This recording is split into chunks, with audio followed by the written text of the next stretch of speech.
మన తెలంగాణలో మొట్టమొదటి ఫ్యాక్టరీ అవుట్లెట్ మన ముకుంద జ్యువెలర్స్ లో లైట్ వెయిట్ ఆభరణాలు కలెక్షన్స్ ఎన్నెన్నో అన్ని జ్యువెలరీస్ పై VA కేవలం 2 to 12% మాత్రమే. విచ్చేయండి ముకుంద జ్యువెలర్స్. అట్టహాసంగా మొదలైన తలైవార్ 173 కి మొదట్లోనే హ్యాండ్ ఇచ్చాడు సుందర్ సి.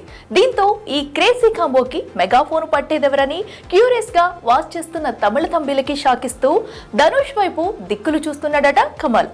మరి ఈ మాజీ మామ సినిమాకి అల్లుడు ఓకే అంటాడా? వచ్చిందే లక్కీ ఛాన్స్ అంటూ అన్ని పక్కన పెట్టి మెగాఫోన్ పట్టేస్తాడా? Let's watch. 7 పదులు దాటి 4 ఏళ్లవుతుంది. అయినా సరే రంకెలేసే రేసు గుర్రంలా వరుస సినిమాలు చేసుకుపోతున్నాడు రజనీ. అలాగే చిరకాల మిత్రుడు కమల్ బ్యానర్ లో సుందర్ సి డైరెక్టర్ గా 173వ సినిమాని గ్రాండ్ గా ముహూర్తం పెట్టేశాడు. ఇక సినిమా స్పీడప్ అవుతుందనుకున్న టైంలో సడన్ గా నేను చేయట్లేదు అంటూ సుందర్ సి సడన్ పోస్ట్ వదలడంతో షాక్ అయ్యారు తమిళ తంబిలు. ఏరి కోరి వచ్చిన ఛాన్స్ ని ఇలా పక్కన పెట్టేశాడంటూ ఫ్యాన్స్ ట్రోల్స్ చేశాడు కూడా. ఇలా సుందర్ సి తప్పుకోవడంతో తలైవాకి యాక్షన్ చెప్పేదెవరా అని ఆసక్తిగా చూస్తున్న ఫ్యాన్స్ కి పెద్ద షాక్ ఇవ్వబోతున్నాడట కమల్.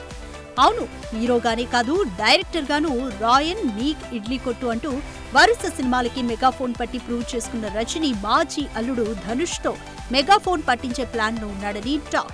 అసలే కూతురు ఐశ్వర్యతో 20 ఏళ్ల వైవాహిక జీవితానికి ఎన్కార్డ్ వేస్తూ డివోర్స్ ఇచ్చిన ధనుష్ కి రజనీ గ్రీన్ సిగ్నల్ ఇస్తాడా అంటే డౌటే. అలాంటిది కమల్ ఏ ధైర్యంతో ధనుష్ వైపు చూస్తున్నాడో మరి. వాస్తవానికి గత కొన్ని సంవత్సరాలుగా రజనీ చేసే ప్రాజెక్ట్స్ అన్ని కూతురు ఐశ్వర్యనే డీల్ చేస్తుంది. మరి ధనుష్ తో వైవాహిక జీవితానికి ముగింపు పలికిన ఐశ్వర్య తన తండ్రి ప్రెస్టీజియస్ సినిమాను ధనుష్ తో చేసేందుకు ఒప్పుకుంటుందో లేదో. మరోవైపు ఇదే సినిమాని కార్తిక్ సుబ్బరాజ్ కూడా దర్శకత్వం వహిస్తాడన్న టాక్స్ చక్కర్లు కొడుతున్నాయి. చూడాలి, టాలెంట్ కి పెద్దపీట వేసే ఈ ఇండస్ట్రీలో ఏదైనా సాధ్యమే అన్నట్లుగా మాజీ మామకి ధనుష్ నిజంగా యాక్షన్ చెబుతాడో లేదా.